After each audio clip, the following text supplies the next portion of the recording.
नमस्कार जय जगन्नाथ लिमास किचन को आपण माननकु स्वागत। मु आज आपण माननक पई घिओ केमिति बाहर करबा बहुत कम समय रे एवं सहज उपाय रे सही वीडियोटी मु आज आपण माननक पई नै आसीची।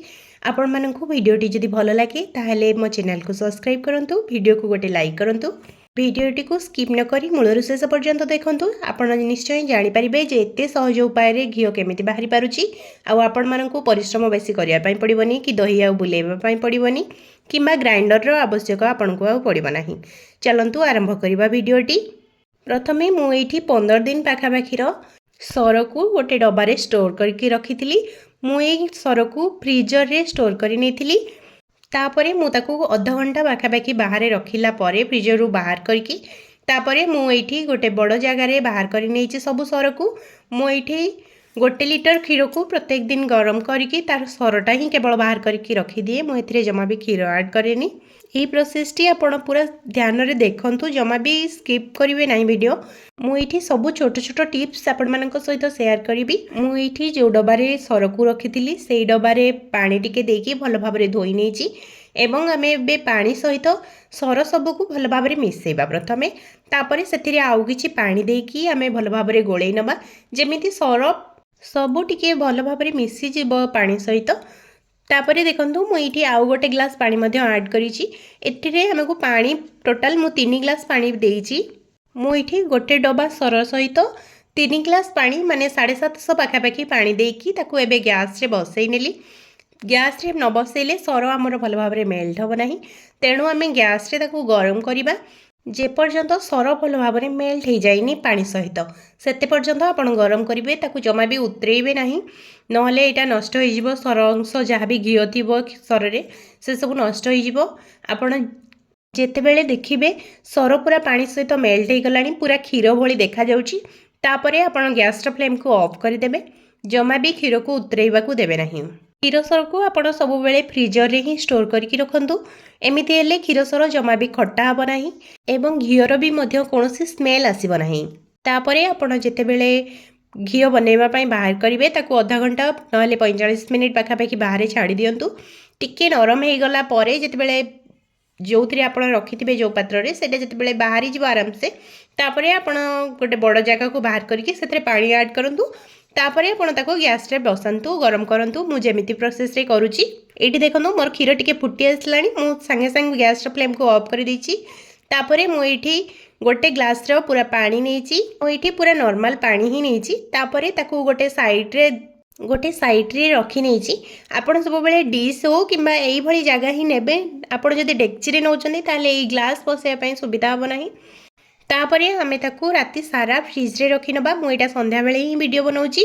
पूरा राति सारा मु फ्रिज रे रखिला परे दही को एबे आपण मानकू बाहर आनी की रखी की देखौची। प्रथमे मु एठी ग्लास को धीरे धीरे बाहर करिबी काहेकि ना आमे जो गरम करि नेले घी अंश पूरा ऊपर को उठी जाईची एवं बाकी जहा सब खदड़ अंश दही रे थाए से सब तळगु रही जाईची। एबे देखंतु मु ग्लास बाहर करि सारिला परे से जो पानी सब थिला दही पानी ताकू सब बाहर करि नेछि। एठी हमको बहुत सुविधा रे बाहरी जीवो हमर लहुणी सब। तापरे हमें सेथिरे पूरा चिल्ड वाटर ही दबा, जोटा फ्रिज रे आपण रखि देथिबे पूरा ठंडा थिबो पानी, सेई पानी ही आपण देकी ताकू आउ थरे दी थर धोई नेबे। तापरे आपण आराम से बाहर करि परिबे ए लहुणी की। नहले आपण जदि सेमिति न पारिबे, जदि नहले आपण जे कोनसी गोटे जगह रे आपण बाहर करि नियंतु पूरा ऊपरू लहुणी सब को। तापरे ताकू भलो भाबरे आउ थरे ठंडा पानी रे देकी धोई नियंतु। तापरे आपण ताकू घिओ बाहर करंतु। मु किंतु एठी 2-3 थर पूरा ठंडा पानी देकी ताकू भलो भाबरे धोई नेइतिली। ठंडा पानी दवा द्वारा लहुणी पूरा सेट हो जाए, जमा भी एटा मेल्ट होई नाही पानी रे। मु एठी देखंतु एमिति सब लहुणी की बाहर करि नेछि। मु भाबुची ए वीडियोटी आपण मानक पई संपूर्ण नुआ हेतिबो। आपण ए प्रोसेस रे लहुणी बाहर करबा घिओ बाहर करबा जमा भी जानि नथिबे।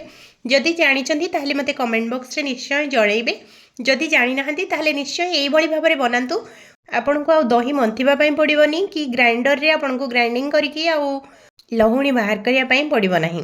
मु एठी देखंतु सबु लहुणी बाहर करि नेछि। आपण दही पानी की जमा भी फोपाड़िबे नाही, ताकू सेही दही पानी रे आपण कांजी बनै नियंतु। एबे मु एठी सबु लहुणी की बाहर करि नेछि। एबे देखंतु मु किछि समय ताकू पुणी फ्रिज रे रखी देइथिली लहुणी टिके बसी जिवो सेट हे जिवो बोली। आउ जहाँ बाकी पानी अंश थिला भी लहुणीर सब बाहरी जाइए। मु एबे गैस ऑन करी बसई नहीं कड़ई को गैस ऊपर एवं ताकू फुटिबा पई छाड़िबा। प्रथमे गैस फ्लेम को हाई करी नबा जेमिति लहुणी सब मेल्ट हो जिवो।